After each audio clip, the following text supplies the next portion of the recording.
Assalamualaikum warahmatullahi wabarakatuh. Halo Sobat FITK, selamat datang lagi di FITK Newspot, tempat kita ngobrol santai, tapi penuh inspirasi dan motivasi.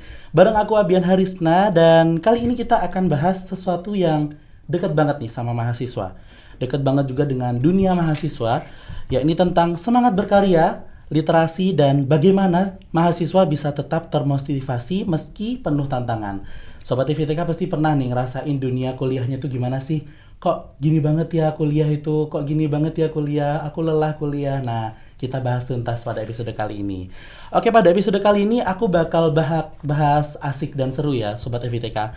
Dan tentunya hari ini kita kedatangan tamu yang sangat spesial sekali. Beliau merupakan salah satu alumni mahasiswa FITK yang luar biasa sekali nih Sobat FITK. Beliau adalah seorang penulis salah satu buku yang berjudul Sendurian Antologi Tulodo Jiwo, Jalan Temu Para Pecandu. Dan tidak hanya itu, beliau juga membuat karya buku yang akan segera terbit pada tahun 2025 ini, yakni yang berjudul Bu Maafkan Anakmu Hampir Menyerah.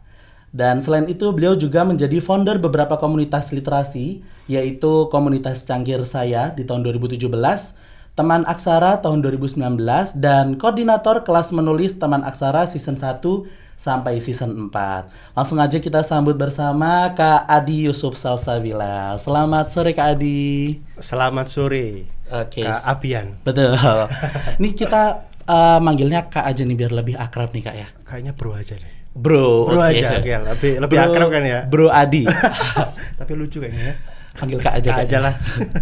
Oke, sebelum kita ngobrol lebih jauh nih ya Sobat FITK, mungkin boleh kenalan dulu nih Kak, biar kita makin akrab juga. Boleh nih, silahkan Kak Adi untuk memperkenalkan diri. Oke, terima kasih Mas Abian dan juga Sobat FITK Newspot. Jadi perkenalkan, nama saya Adi Salsabila. Saya adalah alumni dari UIN Malang, jurusan PAI, dan juga dari FITK, yang mana sekarang kesibukannya adalah sebagai seorang pendidik di salah satu SMK yang ada di Kabupaten Malang, dan juga aktif di dunia kepenulisan dan juga di penerbitan buku, dan juga aktif di dunia literasi bersama teman-teman di komunitas literasi dan juga di beberapa taman baca masyarakat. Wow, keren banget nih ya. Mungkin Sobat FITK udah ada yang pernah lihat Kak Adi nggak nih sebelumnya? Mungkin di TikTok atau di Instagram nih ya Sobat FITK. Oke, sebelum kita bahas lebih jauh nih Kak Adi, boleh cerita dulu nggak nih apa yang menginspirasi Kak Adi untuk mulai menulis sampai akhirnya bisa menghasilkan karya buku? Oke, ini ceritanya panjang atau pendek ini? Cerita panjang. Oh, panjang ya. Curhat boleh di sini jadi ini ya. Ini pasti kepo banget ya. Jadi gini, Kak Abian, yang pasti motivasi pertama dan inspirasi utama adalah seorang orang tua. Jadi saya ingat dulu ketika saya masih kecil, saya masih usia anak TK ya, sampai SD kelas 6 lah sebelum saya lulus.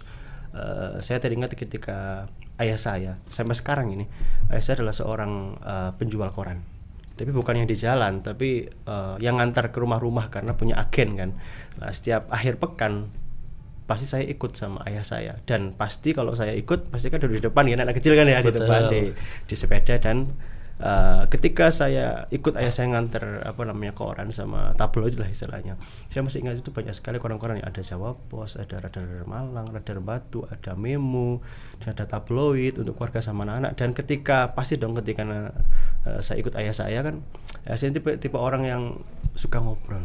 Jadi kalau semisal akhir pekan ini, hari Minggu ya, kita ikut ya, pasti kalau dari satu rumah ke rumah lain itu pasti lama banget, karena pasti ngobrol, ngopi, makan gorengan ya. Nah, di sela-sela itu saya mencari tahu ini kok banyak buku gitu loh, kok banyak korannya. Saya mulai baca. Jadi orang tua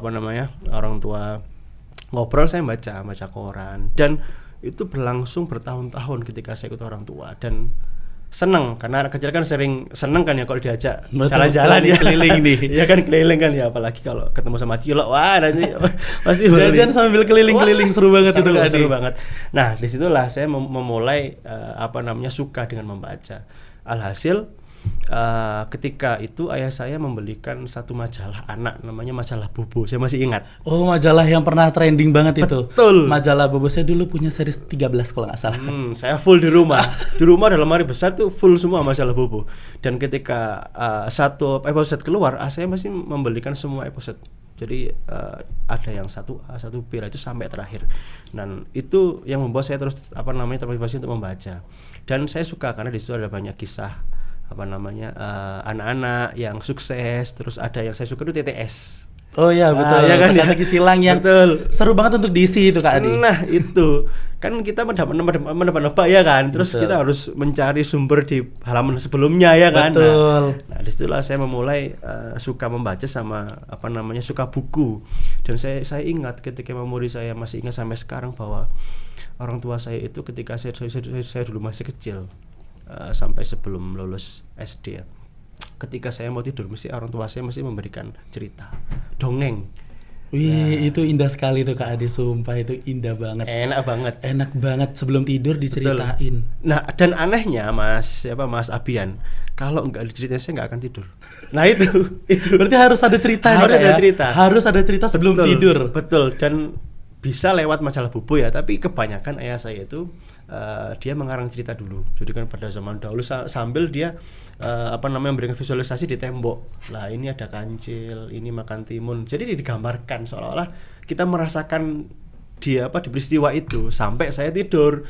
Nah, itulah yang membuat saya ternyata enak ya diceritain sama orang tua, dan itu terekam ketika sampai saya sampai saya sekolah SMP SMA, dan disitulah saya memulai dunia literasi ketika saya kenal sama salah satu guru MA, walaupun saya sebelumnya sangat benci membaca dulu SMA, tapi nggak tahu ya kenapa kok tak belakang gitu loh dari saya SD. Dan guru saya memberikan tugas bahwa Adi, kamu kalau ke perpus saya kasih tugas. Saya bilang, apa Bu? Tugasnya adalah menulis resensi buku. Nah, mau nggak mau kalau orang nulis kan mesti baca ya kan. Betul banget. Nah, disitulah saya suka dengan buku-buku fiksi, bukunya Terelie, ya kan ya. Iya, buku-buku novel gitu kan sih Kak Adi. Betul. Sampai sekarang juga aku juga gitu Kak Adi. Kemarin ke Malang kan Terelie? Iya betul. Iya, ke Gramedia. Iya, betul banget nih Adi. Tapi saya nggak kesana. Aduh, nyesel banget. Nah, akhirnya sampai ke SMA, sampai ke kuliah, dan disitulah saya ketemu sama mentor yang benar-benar ngajari bagaimana cara menulis dari nol. Dan bahkan saya sampai diajak ke ke salah satu kampung literasi di daerah Jawa Tengah sana. Dan disitulah saya diajari bagaimana cara menulis dengan bagus, dengan baik, dan sampai bisa menghasilkan karya dan bisa menghasilkan. Dan saya bilang ternyata hobi ini bisa jadi passion yang menghasilkan, dan itu bisa menjadi motivasi saya untuk terus kuliah. Dan sampai saya kuliah S2 pun juga berangkat dari buku dan tulisan ketika saya biaya kuliah. Wah, keren banget nih Kak Adi. Oke, tadi kan berarti yang menginspirasi Kak Adi untuk menulis buku itu adalah kebiasaan ikut ayah berjualan koran nih Kak Adi, betul ya? Betul. Dari kecil yang berjualan koran, yang mampir-mampir ke rumah orang, akhirnya bosan baca koran, Betul. Terus dari majalah Bobo sampai akhirnya bertolak belakang di SMA tidak mau membaca. Akhirnya dari situlah titik cerahnya termunculkan, diajak keliling untuk membuat buku tersebut. Karena memang waktu SMP kan kita nakal-nakalnya ya kan. Remaja. Waduh. Yes, namanya anak-anak kan masih ada masa nakalnya. Nah, disitulah saya udah mulai jauh dari tulisan sama buku. Tapi kembali lagi ke jalan yang benar ya kan. Waktu SMA. Nah, itu sih yang membuat saya terus terinspirasi sih untuk terus bisa menulis sama membaca. Wow, keren banget. Kemudian Kak Adi, kan Kak Adi tadi juga mendirikan beberapa komunitas literasi, mulai dari Cangkir Saya sampai Teman Aksara. Boleh tahu nggak nih, apa sih yang menjadi alasannya Kak Adi untuk mendirikan komunitas itu? Sama, ayah. Tetap ayah. Saya ingat ya ketika ini sebelum ke komunitas, saya cerita bahwa kalau kamu ingin menjadi seseorang yang baik, kamu harus bermanfaat bagi semua orang. Kalau nggak bisa lewat omongan ya tulisan. Kalau nggak bisa lewat tulisan ya lewat perbuatan. Nah, itu yang saya ingat sampai sekarang. Dan saya yakin bahwa mungkin saya bukan tipe orang yang mungkin sering ngomong di banyak forum ya untuk sekarang ini, dan dulu ketika mahasiswa, karena dulu termasuk orang yang mungkin waktu kuliah tapi pulangnya ini kemana? Ke perpus. Oh iya betul. Ya, ke perpus, terus ke rumah temen. Nah, disitulah saya dibekali sama orang tua bahwa kalau semisal kamu bukan tipe orang yang mungkin menasihati orang, ya lewat tulisan. Nah, disitulah, dan orang tua bilang bergaullah sama orang yang lebih tua sama lebih muda. Nah, ini apa maksudnya? Kalau kamu membuat komunitas, membuat forum, membuat halakoh ya kan, kalau sama orang yang lebih tua pasti kamu dapat pengalaman. Betul. Kalau kamu sama orang yang lebih muda, kamu dapat pengamalan. Nah, ini betul semua nih. Dua hal yang penting nih. Nah, disitulah saya membuat namanya komunitas literasi Teman Aksara. Bahkan sampai saya ingat tahun berapa ya, saya lupa, beberapa tahun yang lalu ketika ada jurnalis dari majalah Aula. Majalah Aula itu termasuk majalah yang dibuat oleh teman-teman dari NU Jawa Timur. Dan itu wawancara ternyata tertarik dengan kisah yang pernah saya omongkan di sebuah forum. Akhirnya menulis sebuah tajuk, berangkat dari ayah menjadi bagian literasi. Nah ini keren itu kayaknya. Akhirnya muncullah komunitas teman aksara, yang mana komunitas itu adalah tempat berkumpul, kita saling cerita, kita bedah buku bareng, curhat bareng, menulis bareng, sampai teman-teman yang mungkin di bawah saya yang mungkin masih mahasiswa, masih awal-awal, kadang juga konsultasi untuk kuliah. Karena kadang gimana ya, orang kuliah ini kan kita kan nggak dicari tapi mencari. Betul. Sama beda kayak dulu kita SMA. Kita ada SMP SMA, kalau kita nilai jelek dicari guru, remedi ya kan. Sekarang enggak. Kita yang mencari nilai D, ya udah. Kadang kita cat malah nilainya malah semakin turun.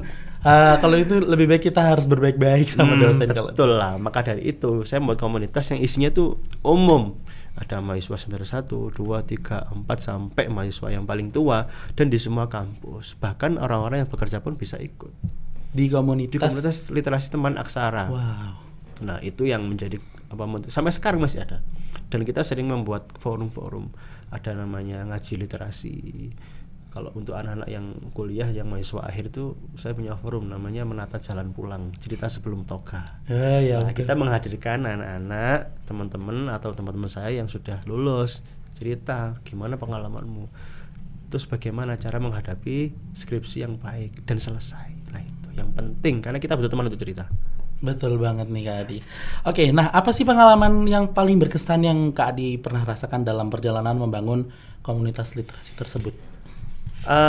Teman aksara itu punya 2 program besar, Mas, dalam setahun ya. Satu namanya Gebiar Ramadan. Gebiar Ramadan ini biasanya dilaksanakan ketika bulan Ramadan ya kan, ketika puasa. Di situ kita ke sekolah-sekolah biasanya. Ke sekolah-sekolah kita ngajak mereka untuk amaliyah yaumiyah, mulai baca Quran, terus menghafalkan juz 30, terus kita ngajarin mereka membaca, menulis. Dan yang kedua ini adalah kelas inspirasi. Kelas inspirasi ini biasanya dilakukan ke anak-anak di SD yang istilahnya, saya mohon maaf ya, agak kurang maju istilahnya, dan istilahnya masih perlu bantuan. Dan di situ ada tim survei yang mencari, dan kita sudah keliling hampir ke seluruh wilayah di Jawa Timur kan. Nah, kita mencari SD atau MI atau sekolah dasar yang pelosok. Nah, disitulah banyak pengalaman. Nah, ini saya cerita ketika saya berada di salah satu wilayah, dan di situ ada kegiatan sama teman-teman kelas inspirasi. Nah, kan kita biasa ya mengajak mereka yel-yel, SP, pasti seneng anak SD ya kan, karena mereka memberikan aura positif kepada kita ya kan. Pasti kalau kita punya masalah masuk ke kelas hilang pasti. pasti ketemu anak-anak kecil-kecil tersuaranya yang teriak-teriak, meskipun teriak tapi seru. Ada yang ngompol, ada yang beol ya. Saya pernah. Nanti ketika sebelum masuk ya kan, saya bilang, saya mau masuk kelas SD, saya bilang gitu. Nah, karena kita satu komplek, ada TK, SD, SMP. Lah guru TK ini hampir saya, "Loh Mas, saya mohon maaf, ini anak-anak pengen dimasuki sama kakak-kakak gitu loh." Loh, saya dalam hati, saya ini gak pernah ngajar TK ya kan, gak pernah ngajar PAUD juga ya kan. Ya udahlah, oke Bu, saya masuk loh. Saya masuk Mas ke dalam kelas. Mereka lari keluar, nangis, baru menghampiri siapa wali murid. Terus saya bilang, Ibu kepala sekolah, saya mohon maaf, kok anak-anak nangis? Loh, kenapa Pak? Gak tahu itu kok keluar semuanya. Dihampiri. Oh, mohon maaf Pak, ternyata kenapa kok nangis, ternyata dia ingat, ternyata Bapak dikira dokter yang kemarin imunisasi. Nah, takut disuntik. Karena kecil-kecil masih TK, takut disuntik lagi. Karena pakaiannya sama itu loh. Pakaiannya sama. Nah, kembali ke pengalaman awal. Ketika di SD, ketika kita sudah selesai kegiatan, tiba-tiba ada yang menghampiri saya, Mas. Anak kelas 6. Nah, terus dia duduk di bangkuan saya. Cowok. Terus dia bilang, "Kak, saya pengen sekolah." Loh, dalam hati saya, loh, kenapa kok ngomong gitu? Saya tanya, loh, kenapa Dek? Kok kamu bilang gitu? Ya saya pengen sekolah, Kak. Ya udah, bilang ke orang tua nanti. Ya nanti biar sama kayak kakak loh, yang ada kuliah di UIN, di UM, di UB dan sebagainya. Biar nanti juga punya cita-cita yang besar. Kan kamu pengennya jadi polisi, saya bilang gitu. Terus, tapi nanti kalau saya sekolah nanti terputus. Loh, kenapa? Disuruh nikah. Nah, fakta di masyarakat. Ternyata ada sebagian masyarakat yang masih ragu nanti anaknya nggak dapat jodoh. Sehingga ketika dia lulus SD, SMP langsung dinikahkan. Dan itu kejadian fakta yang ada di masyarakat. Yang ada di masyarakat. Dan saya nangis, Mas. Loh, kok kayak gitu? Iya, saya mau sekolah, saya nggak mau, bilang gitu. Karena kakak saya habis nikah ditinggal. Oh, trauma dari Jadi kakaknya juga. banyak janda-janda baru yang masih usia belia. Nah itu. Nah akhirnya berangkat dari situlah saya bilang ke mentor, Ibu, saya ingin membuat kelas parenting. Jadi sembari kita inspirasi anak-anak, kita juga ngajak orang tua, jangan kayak gitu. Karena masa depan anak masih panjang. Disitulah saya terus motivasi bahwa kita ternyata dirindukan oleh anak-anak di pelosok-pelosok desa dan di pelosok negeri, dan kita juga butuh mereka gitu loh. Karena pendidikan itu bukan hanya di sekolah tapi juga di luar sekolah sampai mereka berhasil. Dan ini pengalaman yang baru. Ketika ke Mojokerto, saya kan sering follow up ya. Kalau udah selesai dari SD, mungkin beberapa tahun kemudian saya ke sana. Saya turun dari mobil, Mas, bilang, loh Kak Adi loh. Siapa? Loh, oh iya. Terus datang lagi, Kak masih ingat nggak? Loh siapa ya? Saya dulu yang saya main aja di sekolah ini ketika saya SD. Loh udah SMP. Loh terus gimana? Iya Kak, saya dapat nilai yang bagus, saya dapat juara 1. Seneng, Mas. Betul banget, apalagi menginspirasi. Nangis lagi dong. Saya nggak tegan kalau sama anak itu, serius nggak tegan. Itu sih mungkin yang pengalaman saya mungkin. Wow, pengalaman yang sangat-sangat menjadi inspirasi juga nih ya Kak Adi ya. Dan kalau menurut Kak Adi nih, bagaimana sih Kak peran komunitas literasi itu bagi mahasiswa sekarang nih? Kan banyak nih mahasiswa yang sekarang tuh kayak minim literasi, kayak AI deh, AI aja dah, tugas-tugas semua AI. Dan jarang banget untuk teman-teman semua mahasiswa yang sekarang tuh untuk membaca. Nah, apa sih Kak peran komunitas literasi bagi mahasiswa sekarang itu? Kita di Teman Aksara itu selalu memberikan pemahaman bahwa AI itu bukan menjadi pemutus sebuah keinginan ya, atau sebuah tugas, tapi AI adalah sebagai pertimbangan. Jadi jangan sampai kita bilang AI apa pengertian Al-Quran itu kan, terus kita tulis, enggak, diskusi kita sama AI. Iya kan? Betul banget. Sampai ada teman saya bilang gini, saya tuh hobinya cuma satu Mas, apa? Diskusi sama AI. Nah, saking gabutnya, jadi diskusi sama AI. Jadi kalau saya lihat promnya ya kan, wah kok panjang kali, saya bilang gitu. Ternyata dia bilang, hai selamat sore. Kan dijawab kan sama AI ya kan, Someone to talk sama AI. Tapi ya nggak apa-apa lah, tapi ya jangan gitu lah, nanti kamu stres gitu. Saya bilang gitu. Nah ternyata saya bilang gitu, ternyata AI bukan sebagai pemutus sebuah keputusan, tapi sebagai pertimbangan. Dan saya bilang, kalau nanti kalian butuh AI ya nggak apa-apa, tapi jangan terus-terusan. Dan saya bilang bahwa tanda orang pernah berpikir adalah ijazah, tempat orang berpikir adalah sekolah, dan sumber berpikir adalah buku. Kalau kita udah kehilangan buku, terus di mana sumbernya? Dulu kalau kita SD, ingat kan ya, di bil-bil ada tulisan yang besar, buku adalah jendela dunia. Kalau kita sudah kehilangan buku, kita nggak bisa melihat dunia dong. Nah, saya bilang ke anak-anak, kalau membuat makalah, buat jurnal, ya ayo sama-sama. Jangan dikit-dikit internet. Saya paling nggak suka, makanya kalau teman-teman bimbingan ada yang daftar pusakanya www atau dari dari AI ya kan, wah coret, saya bilang jangan menjadi sumber utama dari berita yang belum pernah valid, tapi lewat buku itu pasti valid. Nggak mungkin, karena di penerbit itu Mas, ini saya kasih bocoran, itu pasti ada reviewer dan itu banyak revisi Mas, bahkan satu huruf tipu pun akan dikembalikan, apalagi yang plagiat. Nah karena sekarang kita ada Turnitin ya kan, ya pasti penerbit pasti pakai itu, dan pasti kalau di atas 30 ditolak. Itu saya yakin, karena saya pengalaman dan sekarang masih di penerbit ya kan. Kalau ada buku-buku mahasiswa yang dia membuat, wah ini Turnitinnya 60, saya coret, kembalikan. Mau bayar berapa juta pun saya nggak akan terima, karena itu tanggung jawab akademik kita. Betul. Nah itu. Oke, banyak juga nih mahasiswa yang merasa minder nih Kak Adi, atau tidak percaya diri untuk berkarya. Dan menurut Kak Adi, apa langkah kecil yang bisa dimulai oleh mahasiswa nih? Tidak ada karya yang sia-sia, semuanya bagus. Bahkan jangan minder dengan tulisan kita. Tulisan yang bagus adalah tulisan yang belum selesai. Tapi tulisan yang bagus ada tulisan yang selesai. Sama seperti skripsi. Skripsi yang bagus adalah yang selesai. Seidealis kita, sepintar kita, tapi kalau nggak selesai ya udah percuma. Kan gitu. Sama dengan karya. Makanya ketika saya biasanya di forum-forum kelas menulis, saya bilang, apa sih yang membuat kita nggak pede?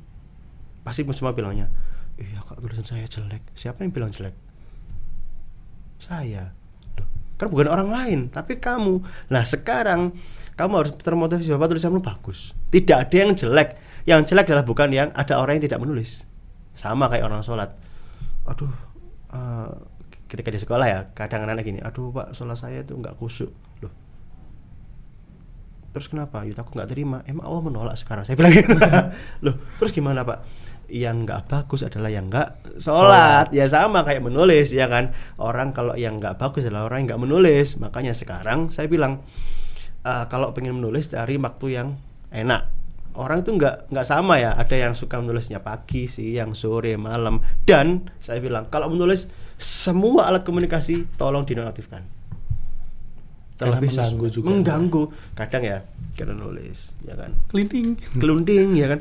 Waduh. WA ya kan? Buka ditinggal tulisannya. Scroll 1 jam, ngantuk tidur. Tulisannya masih belum selesai ya kan. Ditinggal gitu aja. Besoknya udah mau dilanjutin kelunting, lanjut lagi. Apalagi Shopee ya kan. Ini enggak banget. Enggak ada habisnya itu. Betul lah. Saya dulu gitu Mas. Jadi ketika saya nulis skripsi, ini pengalaman. Saya kasih ke orang tua saya HP-nya. Bu, saya enggak mau pakai HP. Ibu bawa sampai saya selesai. Baru kalau saya selesai kasih ke saya lagi. Sampai tesis juga sama kayak gitu. Akhirnya proposal seminggu Mas selesai.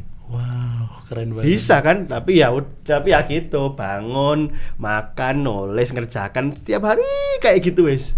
Tapi seminggu selesai. Kadang kita kan enggak ya. Ngerjakan terus udah selesai dikit mungkin 1 bab lah. Konsul ke dosen, direvisi banyak langsung buat story. Aduh. Tepar. Iya kan? Iya betul. Iya kan? Aduh. Apa namanya? Revisi lagi. Dikiranya dosanya jahat, tapi bukan. Tapi kita belum maksimal. Dan disitulah tempat agar kita terus menulis. Itu sih motivasi terbesar ya. Dan jangan sampai terputus lah. Mungkin itu Mas. Oke. Nah kalau mahasiswa FITK ingin mulai menulis nih Kak, atau mau bergabung dengan komunitas literasi, apa saran Kak Adi untuk langkah awal nih untuk mahasiswa? Jadi di Teman Laksara itu unik Mas.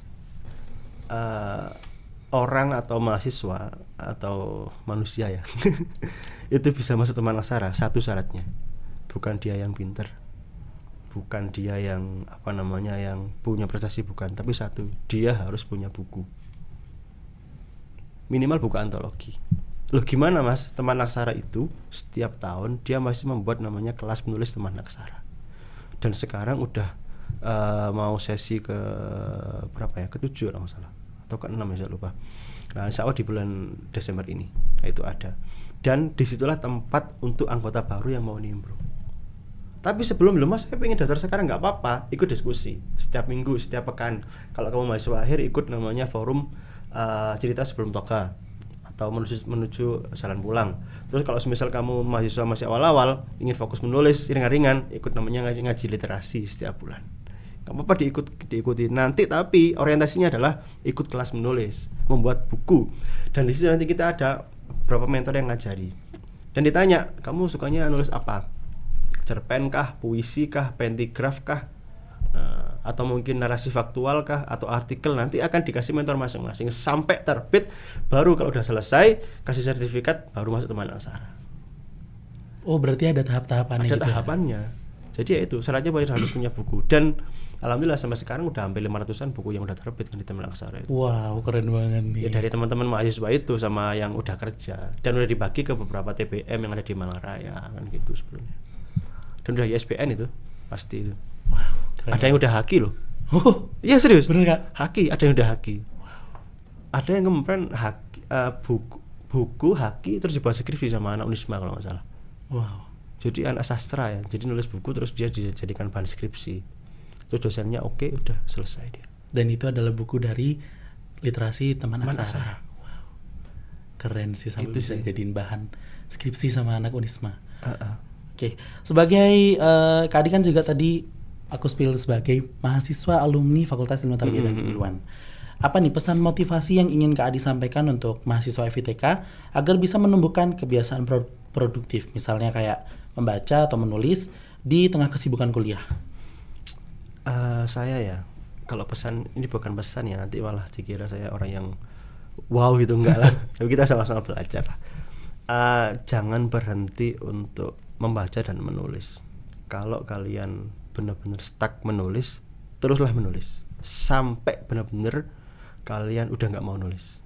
Bukan berarti nulis, alah udah nggak mau selesai. Enggak, stuck tulis sampai otak ini panas bilang gitu loh. Karena kita akan terus bekerja dan terus berpikir. Dan jangan sekali-kali remehkan buku. Ini penting. Alah buku mas bisa lewat PDF. Jangan gitulah. Beda loh kita punya buku fisik sama PDF. Kita akan lebih menghargai kan? Iya, esensinya beda cara membaca kita Betul. juga. Apalagi yang bacakan, aduh janganlah, jangan. Kasihan penerbit sama penulis. Betul banget. Meremehkan itu namanya. Saya tuh murka kalau misalnya ada kayak gitu, walaupun saya pelaku dulu.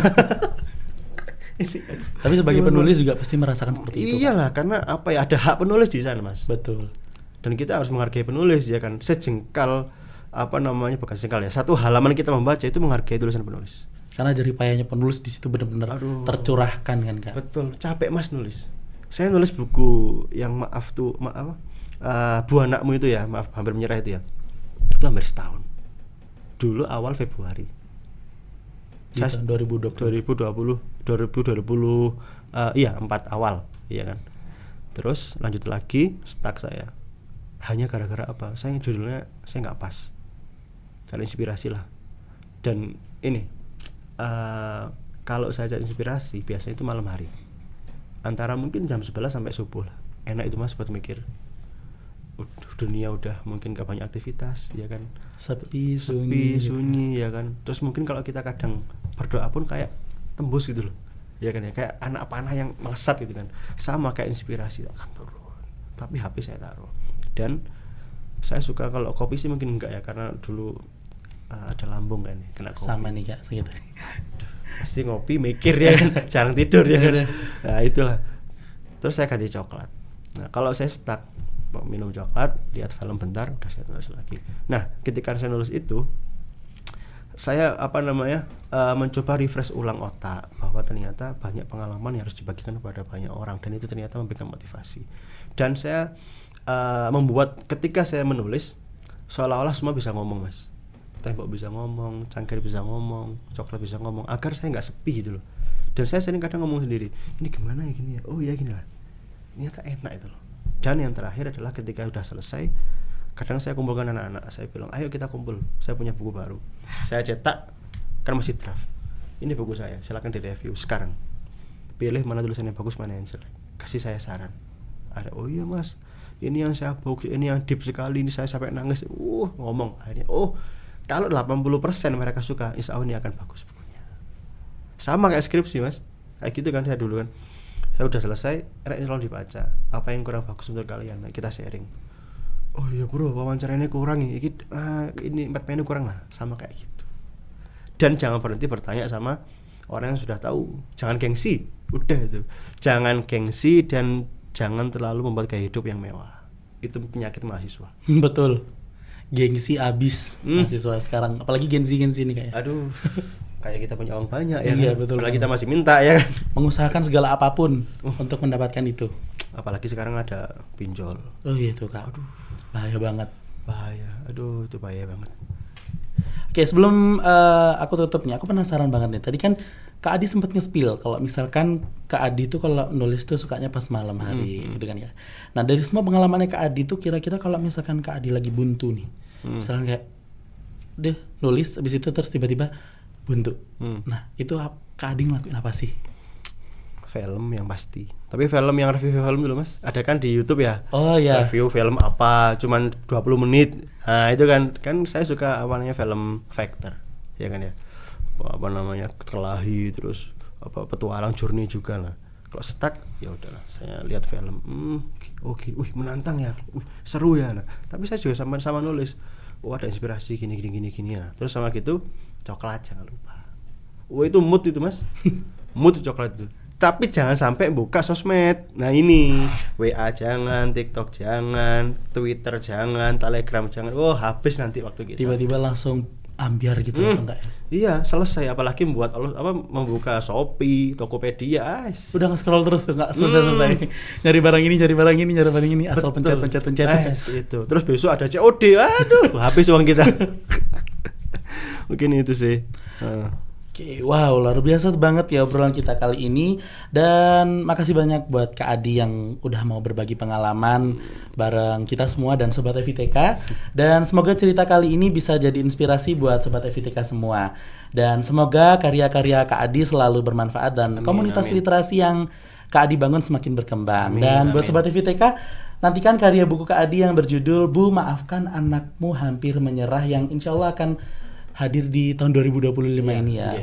Kalau sudah rilis saya mau 1 Kak. Oh siap, 2 nggak apa-apa. Nah untuk Sobat FITK tetap semangat, jangan menyerah dan teruslah berkarya. Jangan lupa dukung terus FITK Newspot, like, share, dan subscribe channel kami biar nggak ketinggalan episode seru berikutnya. Saya Abian Harisna, pamit undur diri, sampai jumpa di episode berikutnya. Dan ingat, dari FITK untuk Indonesia dengan banyak karya.